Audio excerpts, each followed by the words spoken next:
A huntress in stylish green-plated armor with some kind of ponytails walked along a mountain region as something observed her from above. You know, it feels like something's missing from the new world, something a little bit. Rage began, before a loud buzzing was heard. What the hell is that noise? Oof. He cried out as something flew at the huntress, dropping her to one knee as it passed just above her, flying away too fast to accurately be seen. What the hell is that? You can't just do oh. Jesus, I just want to say, what the folks? Stop. Ha ha ha. Shut up, okay. Rage cracked up from his intro as the huntress was repeatedly assailed by a flying menace. Ruby, Coco, Nora, and Emerald all looked on in amazement and desire as they saw the hunter's armor. That armor looks so cool, Ruby and Nora said, clasping hands together. Yeah. It's functional and stylish. You look good while wearing armor that the Grim probably couldn't even get through, except for the few open areas. Coco noted. And it's perfectly in my color, Emerald added. Everyone jumped at the fast-flying monster. Whoa. That thing was super fast. Did you guys see that? John asked excitedly. I couldn't even tell what it was, Pyrrha explained. Well, whatever it was, looks like it's giving Rage a hard time. Crow chuckled. Hello my fellow hunters, today we explore giant fuck-off monster bugs. Rage explained, whispering the last bit with an ominous echo as the screen went black. It's creepy, it's terrifying, and the counterpart of something much bigger and much scarier, but you know, it's kind of got its own creepy beauty when viewed from behind very thick glass. Rage explained as a large bug with a huge horn was shown on screen watching the huntress. So the pair of creepy crawlies today, then, and yes, I did say a pair you, and this pair then, to me, is the most fascinating of all the Neopterans, the order which they belong, also containing Horntor and Vespoid, that you've well seen buzzing around, hopping around, and generally being right little bastards in the world. He continued as a hunter faced off against a Seltas flying around the jungle. However, the creature eventually stopped, allowing everyone to see what it was. Ah. Disgusting. A giant bug. Weiss cried out. Come now, sister. Surely, you aren't still afraid of bugs? Winter said. And no, I'm not. I just don't enjoy them. This is going to be a terrible episode. Weiss complained, getting small, but noticeable nods from Emerald, Velvet, and even Penny. And even worse, there's two of them. Emerald groaned. For once, I'm with you, Minty. Roman agreed with Emerald, shuddering at the thought of these bugs. The strongest of the Neopterans, of course, being Conchu. Rage declared, giving the audience a fake-out as Autocaw's image was replaced by Conchu's. When Rage was talking about the strongest Neopteran, Neo gestured to Kin with both arms as the Autocaw posed proudly, only for Conchu to pop up at the last second. A record-scratching sound could be heard as Neo and Kin looked at the screen in shock and anger. What? Impossible. I could easily rip apart one of those pathetic bowling balls. And with Autonesto, I could flatten their entire species. The mantis monster cried out. Yeah. And I would pry them open with my umbrella like a crowbar and shish kebab them, Neo declared. Everyone else couldn't help but laugh at their expense. We know you'd get them, girls. But come on, you have to admit, it was a good psyche out. Jan told them. We will admit nothing. Neo pouted. This though is Seltas, he's a happy little chap that really wants to brutally impale and murder everything smaller than it to satisfy its craving for flesh. So what I love about him is that he is in the line of weak early quest introductory, get you used to the hunts, whet your weapon monsters. He's a great jaggy well, a little bit more advanced, but not crazily far, cause normally right you're expecting to see a Cooley-a-Coo type, RWBY not too threatening, and then all of a sudden we got this blitz bug of impalement hurtling at you at hilarious speeds, trying to spear you on its 4-foot horn. I was like, yes, but also no, and I'm pretty partial to this pesky bug. Rage said as the huntress was shown engaging in battle with a different Seltas. Oh, good. Giant impaling bugs, faster than Penny. John said nervously. Actually, John, I am most certain I am faster than Seltas, but its speed is still quite impressive. I'd say it could likely keep up with standard motor vehicles. Penny corrected, surprisingly not helping the situation. Well, remember, children, we have Aura to protect us. And if they send rookie hunters after them, surely they can't be as dangerous as Rage made them out to be. Summer reassured the concerned students. And while it may be fast, its attack seems relatively straightforward. Literally, it comes at you in a straight line, so just keep an eye on it and move out of the way when it charges. Ren explained. So Seltas aren't horribly dissimilar, at least in general theme, to our normal world giant beetles with big horns. The Hercules beetle, your stag beetles, your rhino beetles, and they, too, can fly with some effort. They have some serious volume to them. Rage started, showing someone with a Hercules beetle in their hand, before showing the beetle trying to fly while its owner held its horn, producing quite a bit of sound from its wings. And really something that large flying at you is going to be kind of intimidating. Rage said as a normal Seltas was shown again. Ashbin and Glinda smiled at this. Ah, yes. The Dynastiny. Bartholomew absolutely loved studying these wondrous creatures in his younger days. Ashbin said with a smile. There's nothing wondrous about them. Blake cried out, a bit intimidated by the bugs themselves. Sure, her cat instincts sometimes caused her to chase bugs, but ones that size caused her to panic. Now, Miss Belladonna, all creatures serve a purpose, and these mighty beetles are no different. They have their own fascinating charm and beauty. Glinda explained. Besides, Blake, they may appear intimidating, but they're almost entirely harmless. The worst one could do to you is scratch you with the hooks on its legs while crawling along your body. Pyrrha added. Then, they saw the beetle being held by its horn as it tried to fly. Oh, come on. That's mean. Velvet complained. Yeah. He's trying to fly, so leave him alone and let him do it. Ruby scolded. Whoa. You guys hear those wings? Nora asked. Yeah. It's almost like the propellers on a Mistral airship. Neo said, impressed. But they're not the best flyers. It's like they take off immediately, realize, wait, I have no idea what I'm doing, lose control and start panicking. Rage explained. Immediately after, a rhino beetle was shown on screen and Rage provided a voiceover for it. Alright, I just need to take it here, ah. The beetle screamed as it flew for a fraction of a second. Okay, oh, back on the ground, oh, I never want to do that ever again. Aha. Move. Move. Move. The beetle cried as it flew at the cameraman. A lot of the kid and some adults laughed at Rage's voice over of the beetle's misfortune. It is quite comedic to see them flying. It looks like something that just shouldn't work, but just barely does. Winter said. Oh, man. That's amazing. Now I can't stop thinking of Yuma, freaking out like that when he flies. Ilya laughed. That's something I would pay to see. Blake giggled. Yuma may act tough, but it's honestly easy to make him make a fool of himself. Adam told them. I love it, there are some of my favorite insects, they're ones that I would happily handle. I think they're charming creatures.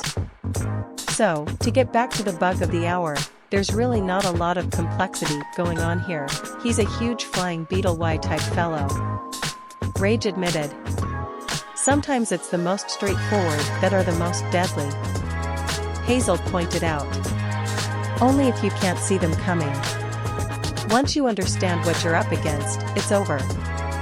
Coco says. But, isn't your style straightforward and predictable? I mean, you're either shooting a gun or swinging a purse.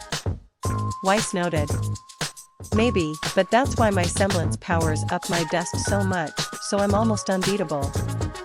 Coco told her. Emphasis on almost. Cinder warned her. He can go really quite quick. He's got 2 scythe-falling claws that can cut a hunter in half like a hot knife. Through butter he can rear up and shoot acidic globs of just out of his abdomen stinger, and of just you out of his abdomen stinger, and of course his keenly adornment crest that doubles up as both a protective canopy and an offensive spear.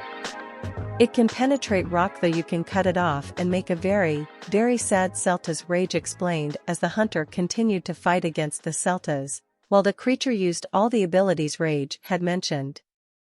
When they saw this male hunter, Nora's eyes filled with stars at the sight of the green hammer on his back. Is that a rocket-powered drill hammer? She asked in amazement. Ruby looked as if she was about to faint from the mere sight of such a beast weapon. It's one of the most beautiful things I've ever seen. I need it in my life, she said. It's a Seltas hammer, made with materials out of the bug boy. And there's plenty more where that came from.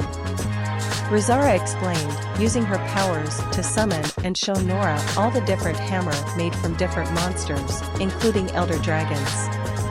After seeing them all, Nora just drooled and muttered one thing. Nora-like, she said as if she'd just had a night of ecstasy. So yeah, they buzz around you, kill M, and all is good with the world, so hats off to you. My Rage began to praise the beetle, before something snatched it, accompanied the psycho them as Rage broke down into an audible babble. Meet, ladies and gentlemen, your queen. Rage introduced the beast as the Seltas on screen was grabbed out of the air, and a bigger crab-like insect was shown coming on screen as the British Queen music started playing.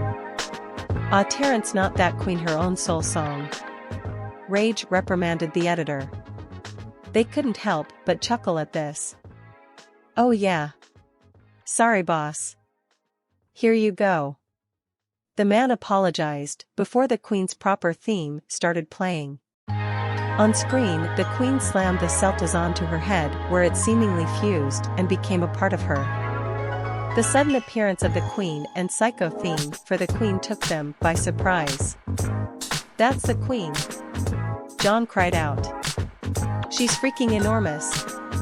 Emerald shrieked. You're right. She may actually be as large and even as bulky as a paladin. Ironwood agreed. But then, any fear turned to laughs from the music slip up.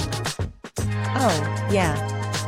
I'm gonna be real afraid of something with that music behind it. Young laughed. Still, that music may not be intimidating, but that tail pincer sure is. Summer warned her eldest child. Indeed. It looks like it would even be capable of breaking a person clean in half. Glenda said, disturbed. Oh yeah, this is happening, so before we address whatever that shenaniganry was, let's look at Her Majesty herself. You see, Seltas is a species with extreme sexual dimorphism, the males the flying attack bugs, the females huge armored tanks rolling over, all with their immense weights and thickness crushing hunters to bloody pulp under her spiked plating, a long flexible segmented tail deceptive in its reach and dexterous speed tipped with vicious pincers that can bisect through armor with a mere twitch. This is many a hunter's final sight, powerful grasping forelimbs able to cleave into rock and enable her to dig through mountain homes and forest floors alike. Rage spoke as the huntress on screen was now shown doing battle with a Seltas queen. How does that even work? How is the male supposed to, you know, do his job if the female's so much bigger than him? It feels like parts wouldn't fit together. Velvet said, trying to delicately word what she meant. for Ruby and Penny's innocence, and B, so the less mature among the audience wouldn't make fun of her for it. Well, their methods are often quite different than our own, Miss Scarlatina. Nature is nothing if not creative, as we've clearly seen throughout these viewings. Osmond explained. Fighting either of them seems like it would be quite a challenge.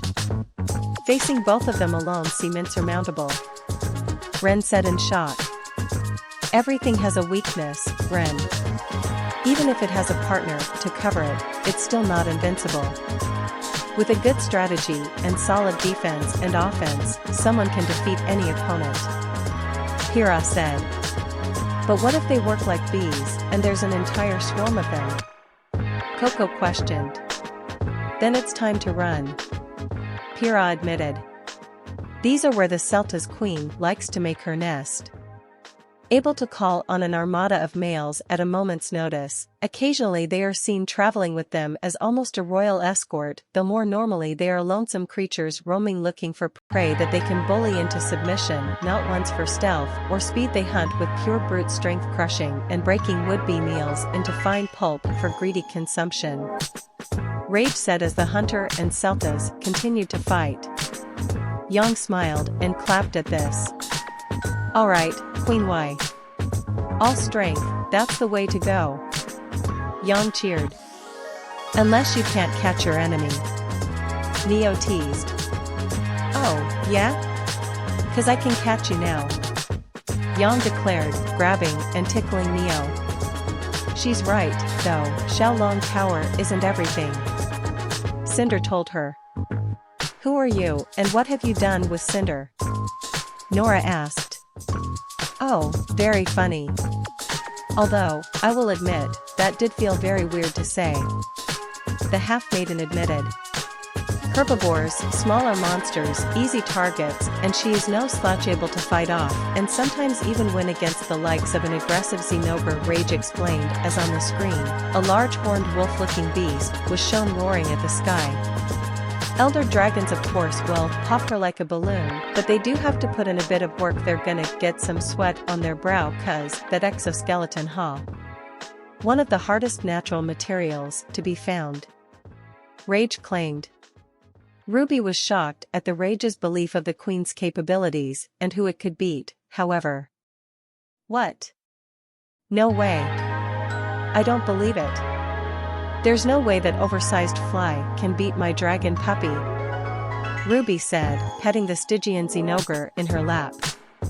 Well, to be fair, Ruby, he only said Xenogre, not the Stygian variety.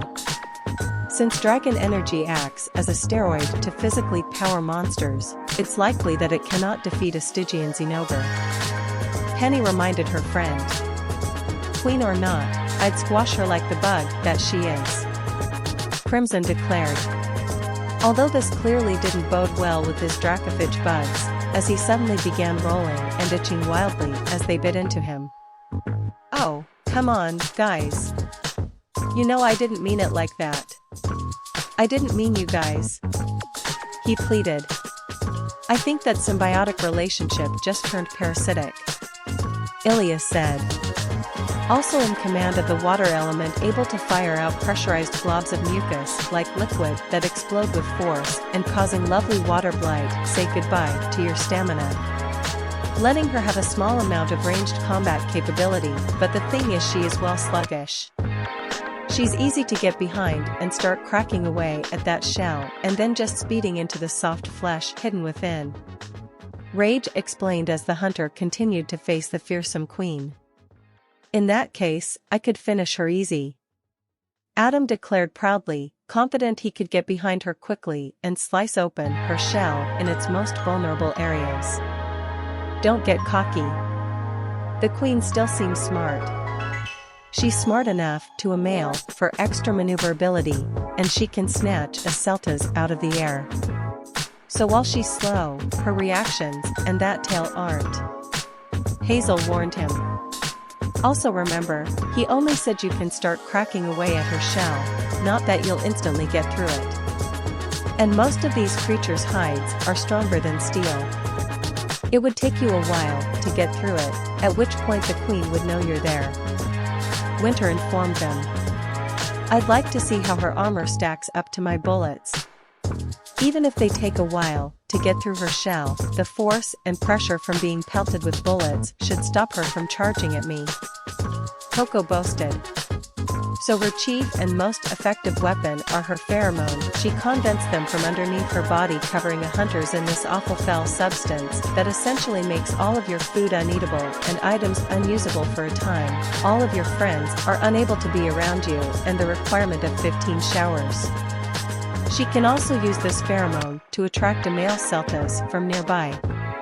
Once it has been lured and grabbed with her tail and then injected with a higher concentrated dose, ceasing the poor creature's struggling and forcing it to swear unwilling fealty to Her Majesty. It will then be plunked on top of her head, and now they fight as one. Rage said as the huntress was now shown fighting the fused Seltas form. That's pretty epic. Two monsters fighting as one. John said. But they're fighting as one because one is mind-controlled. Ren pointed out. Yeah, I gotta admit, that's a bit too far, even for me. Roman agreed. And besides, it's not like either of them really needed the power boost. Emerald said. The male Seltas is adding his front scything claws to her already deadly attacks, allowing his horn to be burrowed into the ground and laid as a spear charge forward as she rips through the earth itself and attempts to completely obliterate all in her path. Able to maneuver and spin, changing direction, suddenly this can catch many a overconfident hunter off guard, but more than that, the male Seltas can spit his own icky globs from her back, and he can even give her little bursts of speed with his wings, adding an element that she previously did not possess. The fight is much harder than the sum of its parts, and then some, but most of all what the male Seltas can do is fly her up into the air, which serves as very effective transport out of combat. But in combat the queen is essentially Rage began, before showing a clip of two men standing on a dark wall was shown with the Seltas and queen's heads photoshopped on. We can take them, said the queen. It's a long way, answered the Seltas. The queen looked down for a moment before. Toss me, she ordered. Oh, lovely. Now the super-powered bug tank can fly, Crow said sarcastically. Still, if we could utilize that, we could have an army of flying Seltas queens that could stop an invading Grim force and decimate them on ground or from above.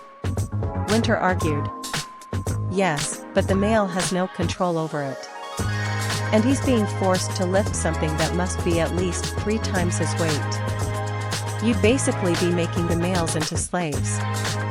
You'd be like your father, Cinder reasoned. Funny scene, though. And it seemed like it was from a cool movie, Ilya said. Lord of the Rings. A great series, but each movie's close to 3 hours long. The last one is 3 hours and 20 minutes. Katana explained, leaving the group shocked. 21 minutes, Mom. Get it right. Teko scolded her mother, suddenly holding a number of figures, presumably from the movie, very protectively.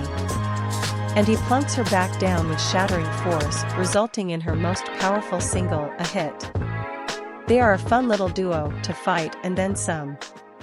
Their symbiosis is strong, and all the time the queen will use the males as sentries while she sleeps during the night, but this relationship, as you might imagine from how it begins, isn't the most balanced. She's a bit of a bitch, Rage said as the hunter tried to survive the might of the combined Seltas pair. Oh, really? I hadn't gotten that impression, Weiss said. Weiss, have you been paying attention to the full viewing? Penny asked. Yes, Penny. I was being sarcastic, Weiss explained. Oh, good. Because the queen has been quite cruel so far, and it seems she may become even worse, Penny said. I'm not sure how she could get much worse than that, Adam said.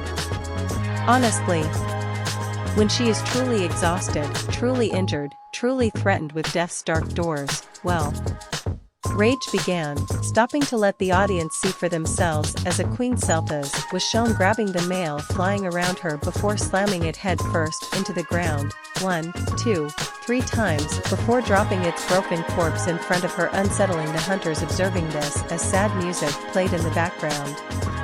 What the fuck? Came from a clip of JonTron. Everyone was shocked at this.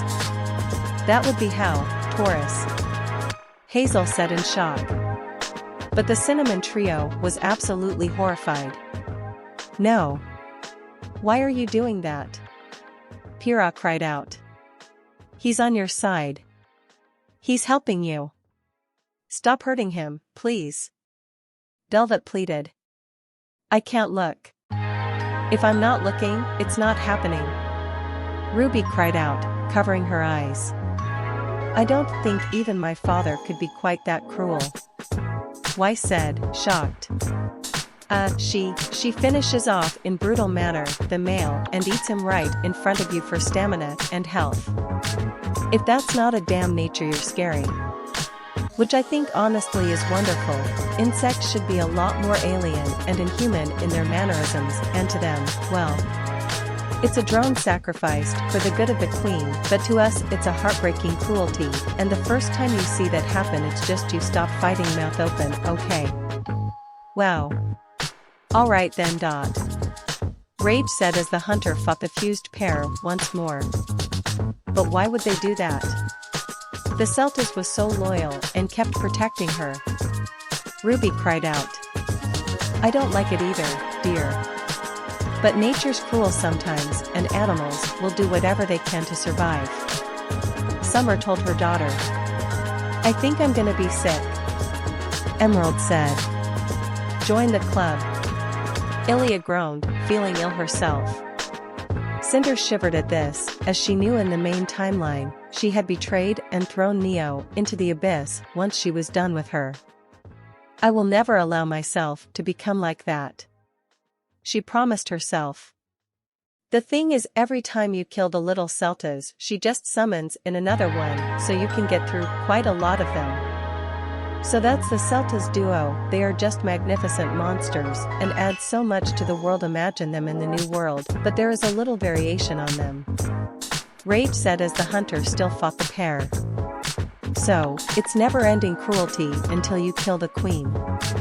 Penny said, deeply disturbed. I hope we get these on Remnant, because I want to tear them apart. Blake admitted. This is why no one should follow a queen. I just wish I'd learned that lesson soon. Hazel said. You learned it in the end. That's all that matters. Ironwood told his former foe. You have the desert Seltas, which essentially are, well, the Seltas, but they are specialized for more arid environments. The male gets his head crest replaced with twin horns, which make for a lot more range widthwise, and on top of that the usual stronger, faster, different coloring, and they're not the most well-diverse of subspecies, but they are really interesting. Rage said as the desert Seltas was shown on screen as Rage had described it. I can appreciate the two-horned look. Adam admitted. Yeah, but isn't the one horn more effective, like Penny mentioned with Diablos and Penny? Ilia asked. But of course, with a desert Seltas must come a desert Seltas queen. Pyrrha said with a glare. It's kind of cool seeing the colony adapted for another loculation. On top of what a regular one can do, it gains the ability to dig and tunnel and come bursting up underneath the hunter. Its ranged blob abdomen squirt - Rage began, before cracking up as he realized what he said. That's not the best way to describe it, - he laughed. Ranged abdominal squirt? Young cried out, falling to the floor in laughter along with Crow, Neo, Nora, and Coco. That's so bad.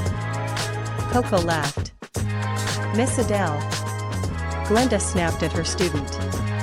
Yang Xiaolong. That's enough of that, young lady. Summer told her. Oh, come on, Sum.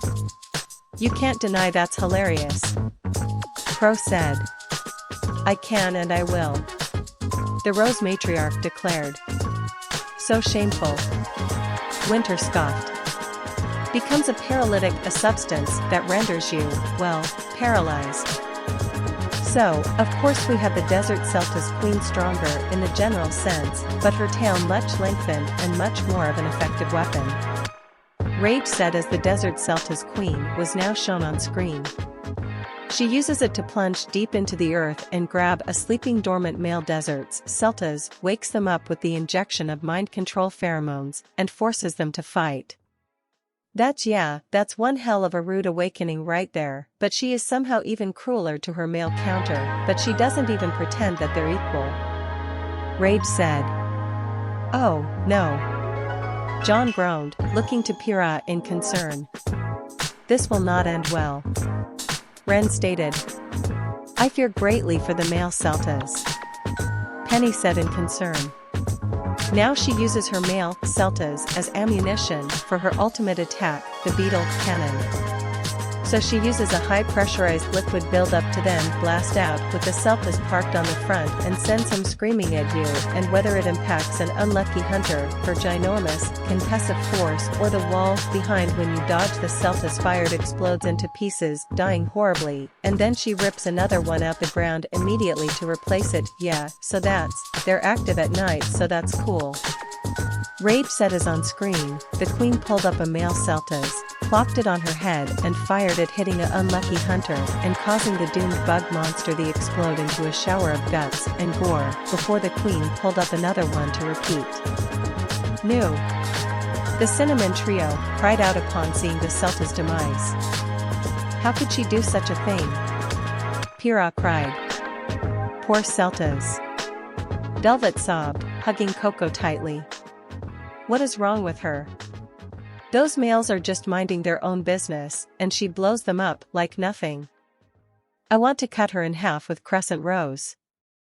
RWBY said angrily through sobs as Summer hugged her and Cinder held one of her hands. I love it, I do, I think it's such a fun interaction. How can anyone not think that's badass? I guess unless you're a male Seltas, then you know, poor guys. RWBY said as the screen cut to black. That may just be the understatement of the century. Ironwood said. Yeah. I've never had the best luck with women, but at least I was never used as ammo and at a gram. Crow agreed. Nature can often be cruel, my friends. But we must learn all we can about it to peacefully coexist with these creatures. Ashbin said. Wise words, Professor. Weiss agreed with her headmaster. So, thoughts? Katana asked, a bit worriedly. RWBY was so upset, she absolutely had to vent on it. Seltas was so cool and awesome and fun, but the queen was terrible, using the male like that and slamming him around and eating him. And then the desert queen throwing the males at people and making them explode is just a new level of cruel. They were mean, evil, nasty, and smelly with their icky pheromones, and they were such bitches. She screamed, everyone shocked at the wholesome little Red Reaper saying such a word. But they couldn't help but agree with her.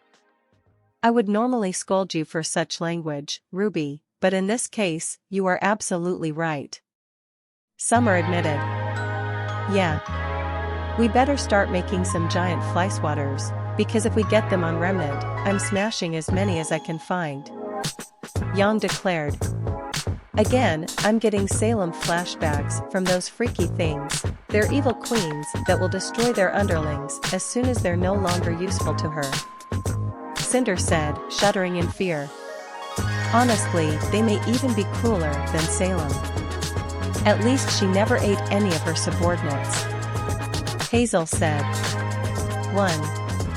That's one queen I actually don't want to be. Nora added. I just hope that the males will eventually learn to live for themselves and not be so devoted to her. Velvet said hopefully. I doubt it, Bun Bun. It's sad, but that's how evolution made them. Coco told her sadly. Perhaps we should just move on to the next one. Winter suggested. Indeed. Perhaps a more positive monster, please. Penny requested. Well, I have one in mind. And while it's not nearly as horrible as the Seltas queen, you're really not gonna like its diet. One of the dumbest and smartest monsters ever, the Kulu Yaku. Katana explained, playing the next video.